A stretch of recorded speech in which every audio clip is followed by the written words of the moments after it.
ഇനി ഞാനൊന്ന് ഹൃദയം തുറന്ന് പറഞ്ഞോട്ടെ, നമുക്കിടയിൽ തെറ്റിദ്ധാരണകളുണ്ട്, നമുക്കിടയിൽ പ്രശ്നങ്ങളുണ്ട്, പരസ്പരം കണ്ടാൽ കടിച്ചു കീറുന്ന ഒരുതരം സൗഹൃദമുണ്ട് നമുക്ക്, അല്ലേ? നമ്മുടെ രാജ്യത്ത് നിന്ന് വർദ്ധിച്ചു വരികയാണ്. ഞാനൊന്ന് പറഞ്ഞോട്ടെ, കല്യാണത്തിന് ക്ഷണിച്ചാൽ നമ്മൾ പോകുന്നില്ലേ? അതെ അല്ലേ? ഒരാളുടെ ഹൗസ് വാമിങ്ങിന് നമ്മൾ പോകുന്നില്ലേ? നമ്മൾ ഒന്നിച്ച് മാർക്കറ്റിൽ പർച്ചേസിംഗ് നടത്തുന്നില്ലേ? നമ്മൾ ഒന്നിച്ച് ടെക്സ്റ്റൈൽസുകളിൽ ഡ്രസ്സുകൾ സെലക്ട് ചെയ്യുന്നില്ലേ? നമ്മൾ ഒന്നിച്ച് ബസ്സിൽ യാത്ര ചെയ്യുന്നില്ലേ? എന്തുകൊണ്ട് നമുക്കൊന്നിച്ചിരുന്ന് ഈ സംഭവിക്കുന്ന ദുരന്തത്തെ കുറിച്ച് എന്തുകൊണ്ട് നമുക്ക് സംസാരിച്ചുകൂടാ? ഞാൻ പറയുന്നത് ഒന്നുകൂടെ ലളിതവൽക്കരിച്ച്, ഒന്നുകൂടെ തുറന്ന് ഞാൻ പറയാം. BJPക്കും RSSനും കോൺഗ്രസിനും ലീഗിനും അതുപോലെ കമ്മ്യൂണിസ്റ്റ് പ്രസ്ഥാനത്തിനും NDFനും ജമായത്തിനും സുന്നിക്കും മുജാഹിദിനും അഭിപ്രായ ഭിന്നതയുള്ള അനവധി വിഷയങ്ങളുണ്ട്. ഞാനൊന്ന് ചോദിച്ചോട്ടെ, ഏതൊരു ഓഫീസിലേക്കും കയറി ചെന്ന്, ഞാൻ ഇന്ന ഒരു പ്രവർത്തകനാണ്, എന്നെ കുറിച്ച് മാധവേട്ട നിങ്ങൾക്ക് സംശയമുണ്ട്, ഞാൻ അതിന്റെ ആളല്ല. മാധവ, നിനക്ക് എന്നെ കുറിച്ച് സംശയമുണ്ട്. ബഷീറെ, നിനക്ക് എന്നെ കുറിച്ച് സംശയമുണ്ട്, ഞാൻ അതിന്റെ ആളല്ല. ഞാൻ വാളുപയോഗിക്കുന്നവനല്ല, ഞാൻ ആളുകളെ കൊല്ലാൻ തോക്കുപയോഗിക്കുന്നവനല്ല. അതെനിക്ക് പാടില്ലാത്തതാണ്, ഞാനത് ചെയ്യില്ല. നീ എന്നെ കുറിച്ച് തെറ്റിദ്ധരിച്ചത് ശരിയല്ല. നമ്മൾ തമ്മിലുള്ള തെറ്റിദ്ധാരണകൾ തിരുത്തണം. എന്തിനാ നമ്മൾ തമ്മിൽ കഴുത്തിറക്കുന്നത്? നമുക്കിടയിൽ എന്തെങ്കിലും വിഷയമുണ്ടായിട്ടുണ്ടോ? പിന്നെ എന്തിനാ നാം പരസ്പരം കൊല്ലാൻ ശ്രമിക്കുന്നത്? അതുകൊണ്ടരുത്, ഈ പ്രവണത അരുത്. പരസ്പരം സ്നേഹിക്കുവാൻ പ്രവാചക തിരുമേനി ഇബ്നു അബ്ബാസ് റളിയല്ലാഹുവിന്റെ സംഭവത്തിലൂടെ പഠിപ്പിക്കുക. ഇബ്നു അബ്ബാസ് റളിയല്ലാഹുവിന്റെ വീട്ടിൽ ഒരാടിറച്ചി ഉണ്ടാക്കി, ആടിനെ അറുത്ത് അതിന്റെ മാംസം കൊണ്ട് കറി വെച്ച്, അപ്പൊ അദ്ദേഹം ചോദിച്ചു, അയൽവാസിയായ യഹൂദന് കൊടുത്തോ നീ എന്ന് ചോദിച്ചു. അയൽവാസിയായ യഹൂദന് കൊടുത്തോ? 3 തവണ ആവർത്തിച്ച് ചോദിച്ചു. അയൽവാസിയായ ഏത് മനുഷ്യനും അവനവന്റെ വീട്ടിലുണ്ടാക്കുന്ന പായസവും അവനവന്റെ വീട്ടിലുണ്ടാക്കുന്ന സ്പെഷ്യൽ ഭക്ഷണവും ഒരു വെള്ളം ചേർത്തിട്ട് നേർപ്പിച്ചിട്ടാണെങ്കിൽ പോലും അയൽവാസിക്ക് കൂടി കൊടുക്കണം എന്ന് പഠിപ്പിച്ച മതം എങ്ങനെ റോഡരികിൽ ഗുണ്ടായിസമായി, എങ്ങനെ ഭീകരവാദമായി, എങ്ങനെ കലാപത്തിന്റെ മതമായി? വളരെ ഗൗരവമായി നിങ്ങൾ ആലോചിക്കണം, വളരെ ഗൗരവമായി. പിന്നെയോ, അയൽവാസി പട്ടിണി കിടക്കുമ്പോ വയറ് നിറയെ ആഹാരം കഴിക്കുന്നവൻ നമ്മളിൽ പെട്ടവനല്ല എന്ന് പഠിപ്പിച്ച ഈ മതം. മഹാനായ അബൂബക്കർ സിദ്ദീഖ് റളിയല്ലാഹു അൻഹു നാട് വിട്ടു പോവുകയാണ്. അപ്പൊ അദ്ദേഹത്തെ ഒരു യഹൂദൻ തടഞ്ഞു വെച്ചു. എന്നിട്ട് പറഞ്ഞു, അരുത് അബൂബക്കറെ, നിങ്ങളെപ്പോലെയുള്ള നല്ല മനുഷ്യന്മാർ ഈ നാട് വിട്ടുപോയാൽ അബൂബക്കറെ ഈ നാടിന്റെ സ്ഥിതി എന്താകും? അബൂബക്കറെ, ഒരു യഹൂദനാ പറയുന്നു. ഞാൻ തുറന്നു പറയട്ടെ, ഒരു NDFകാരനെ, ഒരു ലീഗുകാരനെ, ഒരു മുജാഹിദിനെ, ഒരു സോളിഡാരിറ്റിക്കാരനെ ഈ നാട്ടിൽ RSSകാരൻ തടഞ്ഞു നിർത്തി പറയോ, മുഹമ്മദേ, ബഷീറെ, അഷ്റഫെ, നീ പോകരുത്, നീ നാടിന് ഐശ്വര്യമാണടാ എന്ന് പറയോ? എന്ന് പറയുന്നൊരവസ്ഥയുണ്ടാവോ? എന്റെ അയൽവാസി ഒരു മുസൽമാനാണ്, അതുകൊണ്ട് അയാൾ വിശ്വസ്തനാണ് എന്ന് പറയാൻ നമുക്ക് ഈ കാലഘട്ടത്തിൽ സാധിക്കുമോ? എവിടെയാ? എന്താ മനുഷ്യരെ, നമുക്ക് എന്താ സംഭവിച്ചത്? നാം ഇങ്ങനെയായി പോയതെന്ത്? നമുക്ക് എന്ത് സംഭവിച്ചു എന്ന് ഗൗരവമായി ആലോചിക്കാൻ. ബാന്ധവാ മാനവാ സർവേ സ്വദേശാഭുവനത്രയം. ബാന്ധവാ മാനവാ, അല്ലയോ മനുഷ്യരെ, സർവേ സ്വദേശാഭുവനത്രയം. ഈ ലോകമാണ് തറവാട് മനുഷ്യരെ. ഈ ലോകം ഇസ്ലാം മനുഷ്യന്റെ മുമ്പിൽ വെക്കുന്ന അതാണ്. ഇന്ത്യയും പാകിസ്ഥാനും അമേരിക്കയും എല്ലാം അള്ളാഹുവിന്റെ ഭൂമിയാണ്. ഖലഖലകും മാ ഫിൽ അർളി ജമീഅ. ഈ ഭൂമിയെല്ലാം നിങ്ങളുടേതാണ്. അതുകൊണ്ട് ഞാനിതിന്റെ സംഘാടകരോട്, ഈ നാട്ടുകാരോട്, ഈ പ്രസംഗം കേൾക്കുന്നവരോട് എല്ലാം എനിക്ക് പറയാനുള്ള കാര്യം ഇതാണ്. ഏകനായ ദൈവത്തെ പറ്റി പഠിക്കണം, മരണത്തിന് ശേഷമുള്ളൊരു ജീവിതത്തെ പറ്റി പഠിക്കണം. ഞാനൊക്കെ പലപ്പോഴും ഈ കഴിഞ്ഞ ദിവസം പേപ്പറിൽ കണ്ടു, എന്താ, അങ്ങ് പൂന്നാട്ട് അതുപോലെ താനൂരും ആയുധങ്ങൾ കണ്ടെത്തി. കോടാലിയും കത്തിയും 10ഉം 12ഉം 13ഉം വലിയ കവറിലാക്കി വീടിന്റെ മുകളിൽ 2ാം നിലയിൽ. എന്തിനാ അത്? ആർക്ക് വേണ്ടിയാത്? അല്ലേ? PVC പൈപ്പിനുള്ളിൽ ആർക്ക് വേണ്ടിയായി? ആരെ കൊല്ലാനാ? എങ്ങനെ സാധിക്കുന്നു നിങ്ങൾക്ക്? ഒരു നഖം നീട്ടിയിട്ട് ആ നഖം കൊണ്ടൊരു മനുഷ്യന്റെ ശരീരത്തിൽ കോറിപ്പോയാൽ അത് പാവമാണെന്ന് പഠിപ്പിച്ച മതം അതുകൊണ്ട് കൈനകം നീട്ടല്ലേ എന്ന് പഠിപ്പിച്ച ഈ മതം മനുഷ്യന്റെ നന്മയുടെ ഈ മതത്തെ എങ്ങനെ തെറ്റിദ്ധരിച്ചു? ഈ മതത്തെ ആളുകൾ എങ്ങനെ? നിങ്ങൾ നോക്ക്, പ്രവാചക തിരുമേനി സ്വല്ലല്ലാഹു അലൈഹി വസല്ലം മദീനത്ത് വന്നു, വ്യത്യസ്ത മതക്കാരുമായി കരാറുണ്ടാക്കി, സൗഹൃദമുണ്ടാക്കി, മദാനിയായികളുമായി സൗഹൃദമുണ്ടാക്കി. അവർക്ക് പരസ്പരം ആദാനപ്രദാനമായ സൗഹൃദങ്ങൾ പങ്കുവെച്ചു. പ്രവാചക തിരുമേനിയുടെ ജീവിതത്തിൽ അവസാനം ലോകത്തോട് വിട പറയുമ്പോ ആ പ്രവാചകൻ 7 ദീനാറ് ദാനം ചെയ്ത് ഈ ലോകത്തുനിന്ന് വിട പറഞ്ഞു. പാവപ്പെട്ടവരെ ചൂഷണം ചെയ്ത് സമ്പാദിക്കാത്ത, മരിക്കുമ്പോൾ മനുഷ്യരെ മുഴുവനും വിളിച്ചിട്ട് പറഞ്ഞു, നിങ്ങൾ സഹോദരങ്ങളാണ്, എന്റെ സഹോദരങ്ങൾ, പിൽക്കാലത്ത് വരാൻ ഞാൻ അവരെ എപ്പോഴാണ് കണ്ടുമുട്ടുക എന്ന് വിലപിച്ച പ്രവാചകൻ, നിങ്ങളൊക്കെ ഒരു ചീർപ്പിലെ പല്ലുകളെ പോലെ സഹോദരങ്ങളാണ് കേട്ടോ എന്ന് മനുഷ്യരെ പഠിപ്പിച്ച പ്രവാചക തിരുമേനി. പ്രവാചകനെ പറ്റി ആയിഷാ ബീവി റളിയല്ലാഹു തആല അൻഹ പറയാണ്, പ്രവാചകൻ ഒരിക്കലും ഒരാളോടും അസഭ്യം പറഞ്ഞ ആളായിരുന്നില്ല. ഒരു ചീത്ത വാക്ക് ഒരു മതക്കാരനോടും ഒരു സമൂഹത്തോടും വേദനിപ്പിക്കുന്ന ഒരു ചീത്ത വാക്ക് ഒരാളെ പറ്റിയും ആ പ്രവാചക തിരുമേനി പറഞ്ഞിട്ടില്ല. മുസ്ലിങ്ങളെ, നാം അങ്ങനെയാണോ? നരസിംഹറാവു അധികാരത്തിലിരുന്നപ്പോ അദ്ദേഹത്തെ പറ്റി കേരളത്തിൽ ഇപ്പൊ ജയിലിൽ കഴിയുന്ന ഒരു പ്രഭാഷകൻ ആ നികിട്ട ജന്തുവിനെ, ആ കൊരങ്ങിനെ എന്ന് പ്രസംഗിക്കുന്നത് ഞാൻ കേട്ടിട്ടുണ്ട്. ഒരു മുസ്ലിമിന് ഒരിക്കലും പറയാൻ പാടില്ലാത്ത മഹത്തായ ഇന്ത്യ രാജ്യത്തിന്റെ 103 കോടി ജനങ്ങളെ ഭരിക്കുന്ന ഒരു പ്രധാനമന്ത്രി, കഴിവുള്ളവനാവാം, കഴിവ് കെട്ടവനാവാം, എങ്കിൽ പോലും അങ്ങനെ വിളിക്കാൻ നമുക്ക് അവകാശമില്ല. യാ അയ്യുഹല്ലദീന ആമനൂ വഖൂലു ഖൗലൻ സദീദാ, മനുഷ്യരെ, സത്യവിശ്വാസികളെ, നേരെ ചൊവ്വയുള്ള വാക്ക് പറയണം. വഖൂലു ലിന്നാസി ഹുസ്നാ, 2-ാം അധ്യായം 83-ാമത്തെ വചനമാണ്. ജനങ്ങളോട് നല്ല വാക്ക് പറയണം. ഫല്യഖുൽ ഖൈറാ, നിങ്ങൾ നല്ലതേ സംസാരിക്കാവൂ. ഔ ലിയസ്കുത്, ഇല്ലെങ്കിൽ നിങ്ങൾ മിണ്ടാതിരിക്കണം. അപ്പൊ നല്ലത് പറയാൻ ആയിഷാ ബീവി പറയാ, പ്രവാചകൻ അസഭ്യം പുലമ്പുന്ന ആളായിരുന്നില്ല. പിന്നെയോ അങ്ങാടിയിൽ ബഹളമുണ്ടാക്കുന്ന ആളായിരുന്നോ? അതുമല്ല. പിന്നെയോ ജനങ്ങളോട് ഏറ്റവും മാന്യമായി തുറന്ന ഹൃദയത്തോടെ മനുഷ്യരെ ഉൾക്കൊള്ളാൻ കഴിയുക. ഇന്ന് ഹൃദയം വളരെ ചുരുങ്ങിപ്പോയിരിക്കുന്നു. നമ്മുടെ ഹൃദയത്തിന് വിശാലതയില്ല. പാപികളെ ഉൾക്കൊള്ളാൻ നമുക്കിന്ന് സംഭവിക്കുന്ന ഒരു വലിയ ദുരന്തം, പരസ്പരം പൊറുക്കാൻ വയ്യ, വിട്ടുവീഴ്ച ചെയ്യാൻ വയ്യ. പ്രവാചകന്റെ സ്വന്തം മകളെപ്പോലും, ഗർഭിണിയായ സ്വന്തം മകളെപ്പോലും കുന്തമെറിഞ്ഞ് തലയിട്ട് പ്രവാചകന്റെ കൺമുമ്പിൽ നിന്ന് മകൾ മരിച്ചിട്ട് ആ മനുഷ്യന് മാപ്പ് കൊടുത്ത ആളാണ് പ്രവാചകൻ. നമുക്ക് സാധിക്കുമോ? സഹോദരങ്ങളെ, ഈ അഴിയൂരന്റെ പ്രസംഗം കേൾക്കുന്നവരെ, പ്രവാചകന്റെ പള്ളിയിൽ വന്ന് ഒരാറാബി മൂത്രമൊഴിച്ചു. മുസ്ലിങ്ങൾ പഠിക്കണം, ഒരാറാബി മൂത്രമൊഴിച്ചു. ഇന്നത്തെ കാലത്ത് ഒരു ക്ഷേത്രത്തിൽ ഒരു മുസ്ലിം കയറി മൂത്രമൊഴിച്ചാൽ എന്തായിരിക്കും അവസ്ഥ? വർഗീയ കലാപത്തിന് പിന്നെ ഏതെങ്കിലും ഒരു മണ്ണിൽ പോകേണ്ടി വരുമോ? അല്ലെങ്കിൽ ഒരു ഹൈന്ദവൻ മുസ്ലിമിന്റെ പള്ളിയിൽ കയറി മൂത്രമൊഴിച്ചാൽ പിന്നെ വർഗീയ കലാപത്തിന് എവിടെങ്കിലും പോണ്ടി വരുമോ? എന്തെങ്കിലും ഒരു സ്പാർക്കിംഗ്, ഒരു തീപ്പൊരി കിട്ടാൻ കാത്തുക ലോകം. അരുത്. മക്കളെ പഠിപ്പിക്കണം. ഇനി ഞാനൊരു കാര്യം പറയട്ടെ, മദ്രസയിൽ തീവ്രവാദം പഠിപ്പിച്ചിട്ടില്ല. ഞാൻ നിങ്ങൾക്ക് കേരളത്തിലെ എല്ലാ മദ്രസാ പുസ്തകവും തരാം. ഇവിടുത്തെ കമ്മ്യൂണിസ്റ്റുകാർക്കും കോൺഗ്രസ്സുകാർക്കും ബിജെപിക്കാർക്കും മനുഷ്യത്തുള്ള എല്ലാ ആൾക്കും അതിലേതെങ്കിലും ഒരു വരി ഞാൻ പറയും, വളരെ ഗൗരവമായി പറയും, വളരെ ബോധത്തോടെയും ഗൗരവമായും ശക്തമായും പറയും.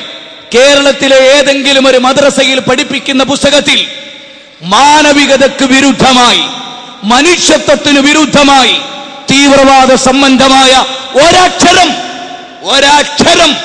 മദ്രസാ പുസ്തകത്തിലുണ്ടെങ്കിൽ സകല പുസ്തകങ്ങളും ഞങ്ങൾ പിൻവലിക്കും. സകല പുസ്തകങ്ങൾ ഇല്ല എന്ന് മാത്രല്ല, മനുഷ്യരെ നിങ്ങൾ ഒന്നാണ് എന്ന് പറയുന്ന. ഇനി നോക്കൂ, പ്രവാചക തിരുമേനിയെ പറ്റി ആയിഷാ ബീവി പറയാ, തിന്മ കൊണ്ട് ഒരിക്കലും തിരിച്ചു പ്രതികരിച്ച ആളായിരുന്നില്ല പ്രവാചക തിരുമേനി. തിന്മ കൊണ്ട് 5 പേരെ കൊന്ന 9 പേരെ കൊല്ലുക ഇല്ല, പ്രവാചക തിരുമേനിയുടെ ചര്യയല്ല അത്. പ്രവാചകൻ ക്ഷമിക്കുകയായിരുന്നു. ക്ഷമിക്കുക, ക്ഷമയിൽ മുൻകടക്കുക, മുൻകരുതലുകൾ എടുക്കുക എന്ന് വിശുദ്ധ ഖുർആൻ 3-ാം അധ്യായം 200-ാമത്തെ വചനം. പ്രവാചക തിരുമേനി സല്ലല്ലാഹു അലൈഹി വസല്ലം കുടുംബ ബന്ധത്തെ പറ്റി പറഞ്ഞു, ഇങ്ങോട്ടെങ്ങനെ ബന്ധം വെക്കുന്നു എന്ന് നോക്കി അങ്ങോട്ട് ബന്ധം വെക്കുന്നവരല്ല വിശ്വാസികൾ. ഏതേത് കൊച്ചു പിണക്കത്തെ പോലും പ്രവാചക തിരുമേനിയുടെ വാക്ക, ഒരാള് 3 ദിവസത്തിലധികം തന്റെ കൂട്ടുകാരനോട് മിണ്ടാതിരിക്കാൻ പാടില്ല. ഉണ്ടോ? 3 ദിവസത്തിലധികം പോലും തന്റെ ചങ്ങാതിയോട് മിണ്ടാതിരിക്കാൻ അവകാശമില്ലൊരു മുസ്ലിമിനെ. മനസ്സിലാക്കണം, ആ സൗഹൃദ ബന്ധമാണ് മാനവികതയുടെ മുമ്പിൽ ഇസ്ലാം വെച്ച്. വലാ തസ്തവിൽ ഹസനതു വലസ്സയ്യിഅ ഇദ്ഫഹ് ബില്ലതി ഹിയ അഹ്സൻ ഫഇദല്ലദി ബൈനക വബൈനഹു അദാവത്തുൻ കഅന്നഹു വലിയുൻ ഹമീം വമാ യുലഖാഹാ ഇല്ലല്ലദീന സബറു വമാ യുലഖാഹാ ഇല്ലാ ദു ഹള്ളിൻ അളീം. ആ ആയത്ത് ഖുർആനിൽ 41-ാം അധ്യായം സൂറത്ത് ഫുസ്സിലത്ത് 34, 35, 36 വചനങ്ങളാണ്. എന്താ അതിന്റെ അർത്ഥം അറിയോ? നന്മയും തിന്മയും ഒരിക്കലും സമാവില്ല. എന്റെ അഴിയൂർ പ്രദേശത്ത് ജീവിക്കുന്ന മുഴുവൻ സഹോദരങ്ങളെ, നന്മയും തിന്മയും സമമാവുകയില്ല. ഖുർആനാ പറയുന്നു. എന്നിട്ട് ഖുർആൻ പറഞ്ഞു, തിന്മയെ നന്മ കൊണ്ട് പ്രതിരോധിക്കുക, തിന്മയെ നന്മ കൊണ്ട് പ്രതിരോധിക്കുക, ഏറ്റവും വലിയ നന്മ കൊണ്ട്. എന്നാൽ നിന്റെ ശത്രു നിന്റെ മിത്രമായി തീരും. വമാ യുലഖാഹാ ഇല്ലല്ലദീന സബറു. വമ്പിച്ച ഭാഗ്യവാന്മാർക്കല്ലാതെ അത് സാധിക്കില്ലാന്ന്. മുജാഹിദ് പ്രസ്ഥാനത്തിന്റെ സ്റ്റേജ് കയ്യേറി, കൂക്ക് വിളിച്ചു, ബഹളമുണ്ടാക്കി, കല്ലെറിഞ്ഞു. പക്ഷെ ഞങ്ങൾ കല്ലെറിയാറില്ല, ഞങ്ങൾ കൂക്ക് വിളിക്കാറില്ല, ഞങ്ങൾ സ്റ്റേജ് കയ്യേറാറില്ല, ഞങ്ങൾ വൈദ്യുതി കണക്ഷൻ വേർപെടുത്താറില്ല. എന്തുകൊണ്ട്? ഞങ്ങൾക്ക് ആരോടും ദേഷ്യമില്ല, ഞങ്ങൾക്ക് ആരോടും വിരോധമില്ല, ഞങ്ങൾക്ക് ആരോടും പക്ഷപാതിത്വമില്ല. സത്യത്തിന് വേണ്ടി തിന്മയെ നന്മ കൊണ്ട് പ്രതിരോധിക്കാൻ. നോക്കൂ, പ്രവാചക തിരുമേനി സ്വല്ലല്ലാഹു അലൈഹി വസല്ലം ഒരു വൃക്ഷച്ചുവട്ടിൽ ഉറങ്ങുകയാണ്. അദ്ദേഹത്തിന്റെ വാള് മരത്തിന്റെ കൊമ്പിൽ തൂക്കി വെച്ചിരിക്കുന്നു. ഒരു ശത്രു വന്ന് ആ വാളെടുത്ത് പ്രവാചകന്റെ കണ്ടത്തിൽ കുത്തിവെച്ച് ചോദിച്ചു, നിന്നെ ആരാ നിന്നെ രക്ഷിക്കുക? പ്രവാചക തിരുമേനി പ്രതിവചിച്ചു, അല്ലാഹു. അയാളുടെ കൈകളിൽ നിന്ന് വാള് താഴെ വീണു. ആ വാളെടുത്തിട്ട് പ്രവാചകൻ ചോദിച്ചു, ഇനി നിന്നെ ആരാ രക്ഷിക്കുക?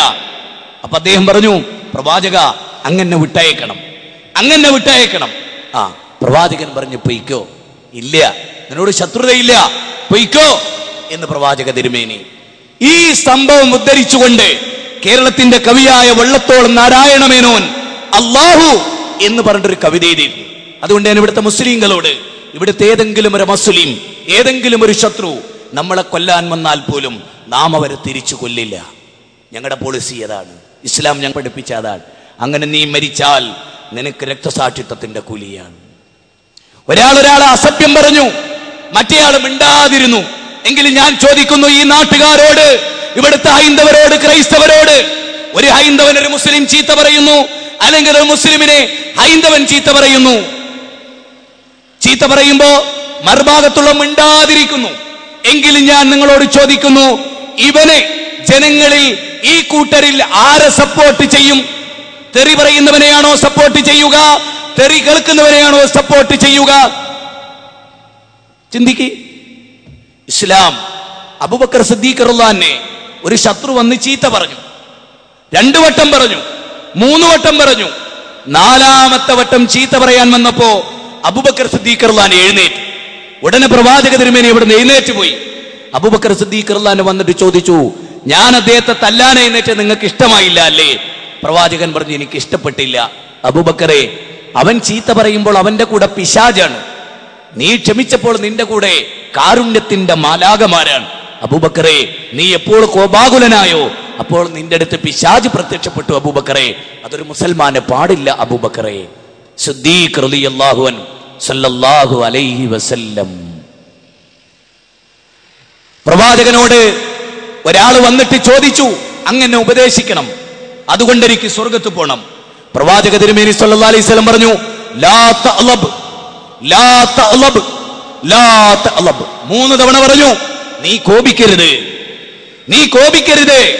ഇവിടെ ഈ പ്രവാചകന്റെ വചനം ഒരു മുസ്ലിം ഉൾക്കൊണ്ടാൽ സമാധാനമായി, ഒരു അമുസ്ലിം ഉൾക്കൊണ്ടാൽ സമാധാനമായി. പോട്ടേടാ, സാരല്ല, നീ എന്റെ ഒരു പ്രവർത്തകനെ തല്ലി, നീ ഞങ്ങളുടെ പാർട്ടിയിൽപ്പെട്ട ഒരു പ്രവർത്തകനെ തല്ലി, ഇത് വൈകാരികത കൊണ്ടാണ്, സാരല്ല, പോട്ടെ എന്ന്. ഞാൻ നേരത്തെ പറഞ്ഞ സംഭവം വിശദീകരിക്കാം. പ്രവാചകന്റെ പള്ളിയിൽ ഒരാറാബി മൂത്രമൊഴിച്ചു. സഹാബികൾക്ക് ദേഷ്യം വന്നു, കോപം വന്നു. പ്രവാചകൻ പറഞ്ഞു, അരുത്, അയാളെ മൂത്രമൊഴിക്കട്ടെ. അയാളുടെ മൂത്രത്തെ മുറിച്ചു കളയരുത്. മൂത്രമൊഴിച്ചു കഴിഞ്ഞപ്പോ പ്രവാചക തിരുമേനി വിളിച്ചു കൊണ്ടുവന്ന് പറഞ്ഞു, എടാ സഹോദര, ഇതൊരു ആരാധനാലയമല്ലേ, ഇവിടെ മൂത്രമൊഴിച്ചാൽ ആളുകൾക്ക് ദേഷ്യം പിടിക്കില്ലേ, ആളുകൾക്ക് പ്രശ്നമാവില്ലേ, ആളുകൾക്ക് കുഴപ്പമാവില്ലേ, അതുകൊണ്ട് ഇതൊന്നും ചെയ്യലെന്തല്ല ശരിയല്ല, ഇതൊന്നും ചെയ്യല് ശരിയല്ല എന്ന് പറഞ്ഞപ്പോ അയാൾ പറഞ്ഞു, ശരിയാണ്, എനിക്ക് തെറ്റുപറ്റിയതാണ്, മാപ്പാക്കണം. ആലോചിച്ചേ, അനുയായികളോട് പറഞ്ഞു ഒരു ബക്കറ്റ് വെള്ളം ഒഴിച്ച് കഴുകി, എന്നാ പരിഹരിച്ചു. ഇനി ഇന്നത്തെ കാലങ്ങാൻ ഒരു ക്ഷേത്രത്തിൽ ഒരു മുസ്ലിം മൂത്രയിച്ചാലോ രക്തപ്പുഴ ഒഴുകില്ലേ, അവിടെ പള്ളിയിൽ മൂത്രയിച്ച രക്തപ്പുഴകില്ലേ? എന്തുകൊണ്ട് നമുക്ക് ക്ഷമിക്കാൻ കഴിയുന്നില്ല? നിസ്സാരമായ പ്രശ്നങ്ങളുടെ പേരിൽ കലാപക്കൊടി എന്താനാണ് നമ്മളെല്ലാവരും ആഗ്രഹിക്കുന്നത്? നിസ്സാരമായ പ്രശ്നങ്ങളുടെ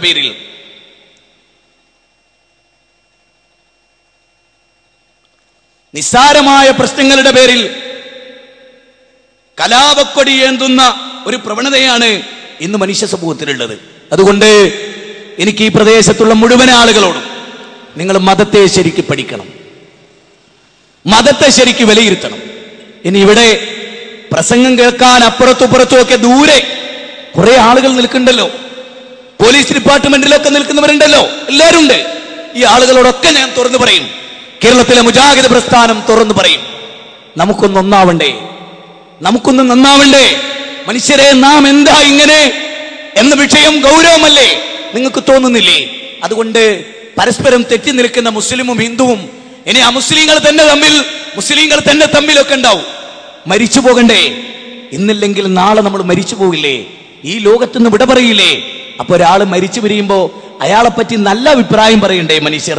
നല്ലൊരു മനുഷ്യനായിരുന്നു, വളരെ മോശമായിരുന്നു അയാൾ മരിച്ചത് നന്നായതാ എന്ന് പറയാൻ അവസരം ഉണ്ടാക്കാൻ പാടുണ്ടോ? നല്ല മനുഷ്യനായിരുന്നു, എല്ലാവർക്കും ഉപകാരിയായിരുന്നു. പ്രവാചക തിരുമേനി എങ്ങനെയായിരുന്നു? ലോകം മുഴുവനും കരയുകയായിരുന്നു ആ പ്രവാചകൻ മരിച്ചപ്പോ. ശത്രുക്കളും മിത്രങ്ങളും കരയുകയായിരുന്നു. സഹോദരങ്ങളെ, നാം ആലോചിക്കുക. അതുകൊണ്ട് ഈ റോഡിന്റെ പരിസരത്തൊക്കെയുള്ള പരസ്പരം തെറ്റി നിൽക്കുന്ന ആരെങ്കിലും ഉണ്ടെങ്കിൽ ഈ പ്രസംഗം കഴിഞ്ഞാൽ പറയാ, മാധവേട്ട, മഹിമതേ, നമ്മൾ തമ്മിൽ തെറ്റിദ്ധാരണയിലായിരുന്നു, തിരുത്തണം. ഇങ്ങനെ ഒന്നും ആയാ പോരാ, നല്ലൊരു സൗഹൃദാന്തരീക്ഷം സൃഷ്ടിക്കണം. ഈ പ്രസംഗം ജനങ്ങളുടെ മനസ്സിൽ കോളിളക്കങ്ങൾ സൃഷ്ടിക്കണം. സൗഹൃദത്തിന്റെ, സമാധാനത്തിന്റെ, സാഹോദര്യത്തിന്റെ, വിശ്വസഹിഷ്ണുതയുടെ, അലിവിന്റെ, ആർദ്രതയുടെ, അനുകമ്പയുടെ, സഹാനുഭൂതിയുടെ, സഹവർത്തിത്വത്തിന്റെ മേച്ചിൽപ്പങ്ങൾ സൃഷ്ടിച്ചുകൊണ്ട് നമുക്ക് കടന്നു പോകാൻ കഴിയണം. അഴിയൂർ പ്രദേശത്തെ ഈ പ്രസംഗം മാറ്റങ്ങൾക്ക് തുടക്കമാവണം. ഇസ്ലാഹി പ്രസ്ഥാനം ജനങ്ങൾക്കിടയിൽ ഇടപെട്ടുകൊണ്ട്, ഇനി മാത്രമല്ല പാവപ്പെട്ട എത്രയോ പോലീസ് ഉദ്യോഗസ്ഥന്മാർ നാടിന്റെ വിവിധ പ്രദേശങ്ങളിൽ കാവൽ നിൽക്കുമ്പോ ഏറെ അവർ കൊള്ളുന്നുണ്ട്, പിച്ചാത്തി കൊണ്ടവർക്കും കുത്തു കിട്ടുന്നുണ്ട്, ആയുധങ്ങളുടെ പ്രഹരം അവർക്കും ഏൽക്കുന്നുണ്ട്. അവരെല്ലാം കുടുംബങ്ങളുള്ളവരാണ്, ഭാര്യയും മക്കളും കുടുംബക്കാരുമുള്ളവരാണ്. യുവാക്കളെ, മദ്യപിക്കാതെ, വ്യഭിചരിക്കാതെ, അന്യന്റെ സമ്പത്ത് ഭുജിക്കാതെ, നല്ല സ്നേഹത്തിലും നല്ല സൗഹൃദത്തിലും നമ്മുടെ യൗവനം ചെലവഴിക്കണം. നമ്മുടെ ഇന്ത്യ രാജ്യത്തെ കാർന്നു തിന്നുന്ന അനവധി രോഗങ്ങൾ, മാരകമായ ദംഷ്ട്രങ്ങൾ, അതിനെതിരെ പോരാടുന്ന ഒരു വലിയ യൗവനം നമുക്കെല്ലാവർക്കും ഉണ്ടാകണം. മാഹിയിലും തലശ്ശേരിയിലും നാദാപുരത്തും പരിസര പ്രദേശങ്ങളിലും തീവ്രവാദത്തിന്റെ വിത്തുകൾ പാകാനുള്ള ശ്രമങ്ങളെ നാം തിരിച്ചറിയണം. എന്നിട്ട് സൗഹാർദ്ദ അന്തരീക്ഷം സൃഷ്ടിക്കാനുള്ള ശ്രമങ്ങൾ ഉണ്ടാക്കണം. മതത്തെ യഥോചിതം തിരിച്ചറിയുകയും മതത്തെ ശരിക്ക് വിലയിരുത്തുകയും മരണാനന്തര ജീവിതത്തിൽ ഉപകരിക്കുന്ന ഏകദൈവീക ദർശനമായ ഇസ്ലാമിനെ പഠിക്കാൻ ശ്രമിക്കുകയും സത്യമാണെന്ന് തോന്നിയാൽ അത് സ്വീകരിക്കുകയും മരണത്തിനു ശേഷമുള്ള ഒരു ജീവിതത്തിന് വേണ്ടി ഈ യൗവനത്തെയും ആരോഗ്യത്തെയും പണത്തെയും പ്രസംഗ വൈഭവത്തെയും എഴുത്തിനെയും ഉദ്യോഗത്തെയും എല്ലാറ്റിനെയും ഫലപ്രദമായി ഉപയോഗിക്കുന്നവരായി തീരാൻ നമുക്ക് സാധിക്കേണ്ടതുണ്ട്. നമ്മൾ വളരെ സമയബന്ധിതമായി പ്ലാനഡായി നമ്മൾ നിർവഹിക്കാൻ ഉദ്ദേശിച്ച ഒരു പ്രഭാഷണമാണിത് എന്നതുകൊണ്ട് സമയത്തെ തെറ്റിച്ചുകൊണ്ട്, ഇന്ത്യ രാജ്യത്തിന്റെ നിയമത്തെ തെറ്റിച്ചുകൊണ്ട്, പോലീസ് ഉദ്യോഗസ്ഥന്മാർക്ക് ചെലവേദന സൃഷ്ടിച്ചുകൊണ്ട് സമയം നീട്ടിക്കൊണ്ടുപോകാൻ ഞാൻ ആഗ്രഹിക്കുന്നില്ല.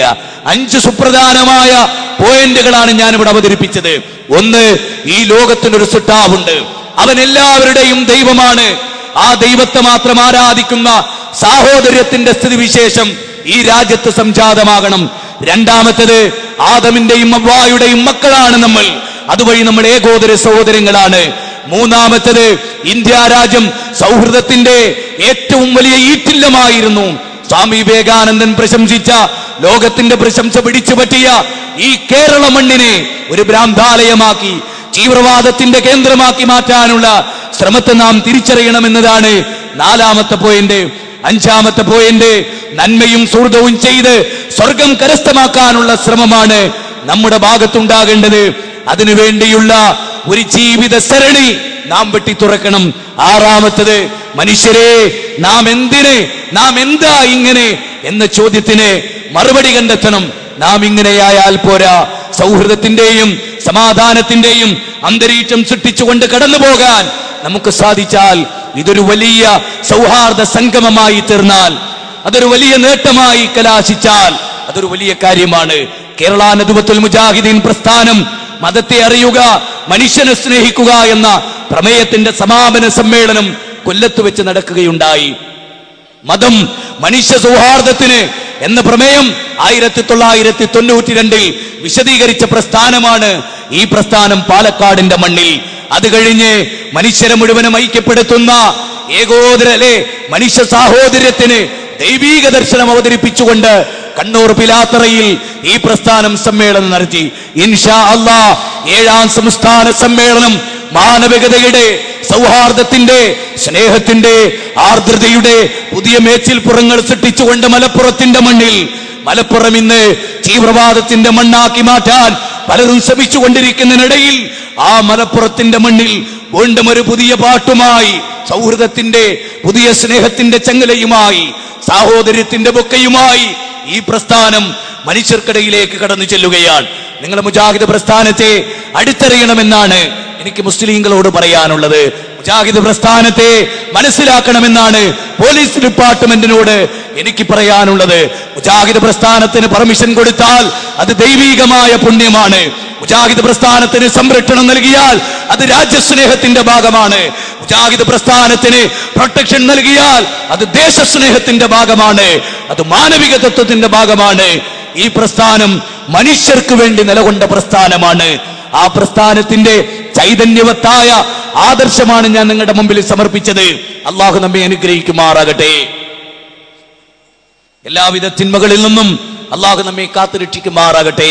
ന്യൂനപക്ഷ തീവ്രവാദങ്ങളിൽ നിന്നും ഭൂരിപക്ഷ തീവ്രവാദങ്ങളിൽ നിന്നും ദൈവം തമ്പുരാൻ നമ്മെ കാത്തുരക്ഷിക്കുമാറാകട്ടെ.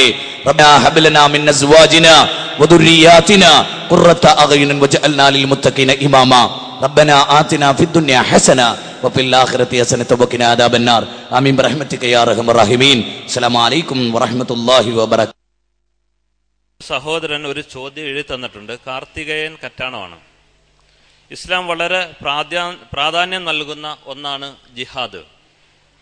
എതിരാളികളെ കൊല്ലാനും ആക്രമിക്കാനും ബോംബ് വെക്കാനും ഈ വാക്കാണ് ഉപയോഗിച്ചുകൊണ്ടിരിക്കുന്നത്. അങ്ങ് ഈ പറഞ്ഞ സഹിഷ്ണുതയാണ് ഇസ്ലാമെങ്കിൽ ഈ ജിഹാദ് എങ്ങനെ പുണ്യമാകും? ഈ വൈരുദ്ധ്യം ഒന്ന് വ്യക്തമാക്കാമോ? ചോദ്യം ജിഹാദിനെ കുറിച്ചാണ്. തീർച്ചയായും സുഹൃത്ത് പറഞ്ഞതാണ് ജിഹാദെങ്കിൽ ചോദ്യം പ്രസക്തമാകുമായിരുന്നു. എന്നാൽ കാർത്തികേയൻ സൂചിപ്പിച്ചതല്ല ജിഹാദ്. ജിഹാദ് എന്ന് പറഞ്ഞാൽ കൊലവിളികളല്ല. ജിഹാദ് എന്ന് പറഞ്ഞാൽ ആരെങ്കിലും കൊല്ലലുമല്ല. ജിഹാദ് എന്ന അറബി പദത്തിന് കൊലയോ വിളിയോ യുദ്ധമോ ആയി യാതൊരു ബന്ധവുമല്ല നേർക്ക് നേരെ. ജിഹാദ് എന്ന അറബി പദം നേർക്ക് നേരെ അർത്ഥമാക്കുന്നത് ത്യാഗപരിശ്രമം എന്നാണ്. ഈ ത്യാഗപരിശ്രമം ഇസ്ലാം പഠിപ്പിക്കുന്നത് ഒന്നാമതായി ആ ത്യാഗപരിശ്രമം ആരംഭിക്കുന്നത് സ്വന്തത്തിൽ നിന്നാണ് എന്ന്. സ്വന്തം ഇച്ഛകളോടുള്ള പോരാട്ടം. ഒരാൾ മുസ്ലിമാകുമ്പോൾ അയാൾ ഒന്നാമതായി ഒഴിവാക്കുന്നത് സൃഷ്ടിപൂജയെയാണ്. പിന്നീട് അയാൾ സ്വന്തം താല്പര്യം ഇന്നലെ വരെ സംരക്ഷിച്ചു പോന്നിരുന്ന കുറെ ദുശ്ശീലങ്ങളുണ്ട്. ആ ദുശ്ശീലങ്ങളെയാണ്. പിന്നീട് അയാൾ ദൈവികമായ മാർഗനിർദ്ദേശം അനുധാവനം ചെയ്തുകൊണ്ട് ജീവിക്കുകയാണ്. ഇതിനെല്ലാം കൃത്യമായ ത്യാഗം ആവശ്യമുണ്ട്. ഇന്നലെ വരെ അയാൾ സമ്പാദിച്ച സമ്പാദ്യം എങ്ങനെ സമ്പാദിച്ചതായിരുന്നാലും അത് പൂർണ്ണമായി അയാളുടേതായിരുന്നു. ഇന്നു മുതൽ അയാൾക്ക് എങ്ങനെ സമ്പാദിച്ചതായിരുന്നാലും എന്ന് പറയാനേ വയ്യ. സമ്പാദ്യം എങ്ങനെ എന്ന് നിയതമാണ്, കൃത്യമാണ്. ആ മാർഗം അനുസരിച്ച് അയാൾ സമ്പാദിക്കാവൂ. പടച്ചവൻ നിരോധിച്ച മാർഗങ്ങളിലൂടെ അയാൾ സമ്പാദിച്ചുകൂടാ. നിരോധിക്കപ്പെട്ടതല്ലാത്ത മാർഗത്തിലൂടെ സമ്പാദിച്ച സമ്പാദ്യം തന്നെ അതിൻ്റെ നിശ്ചിത ശതമാനം പാവപ്പെട്ടവന്റെ അവകാശമാണ്. അത് നീക്കിവെച്ച് ബാക്കി മാത്രമേ അയാൾക്ക് ഉപയോഗിക്കാൻ പറ്റൂ. സ്വന്തം സമ്പാദിച്ച സമ്പാദ്യത്തിൽ നിന്നൊരു നിശ്ചിത ശതമാനം നീക്കിവെച്ച് പാവപ്പെട്ടവന്റെ അവകാശം എന്നുള്ള നിലക്ക് കൊടുക്കണം എന്ന് പറഞ്ഞാൽ അത് സ്വന്തം മനസ്സ്, സാമ്പത്തിക ആർത്തിയുടെ മനസ്സ് സമ്മതിക്കുന്നതല്ല. പക്ഷേ ആർത്തിയോടെ അയാൾ പോരാടണം. ആ പോരാട്ടം ജിഹാദാണ്. മദ്യപിച്ചിരുന്നയാളായിരുന്നുവെങ്കിൽ ഇന്നും മദ്യത്തിനു വേണ്ടി അയാളുടെ മനസ്സ് കൊതിക്കുന്നുണ്ട്, ശരീരം ആഗ്രഹിക്കുന്നുണ്ട്.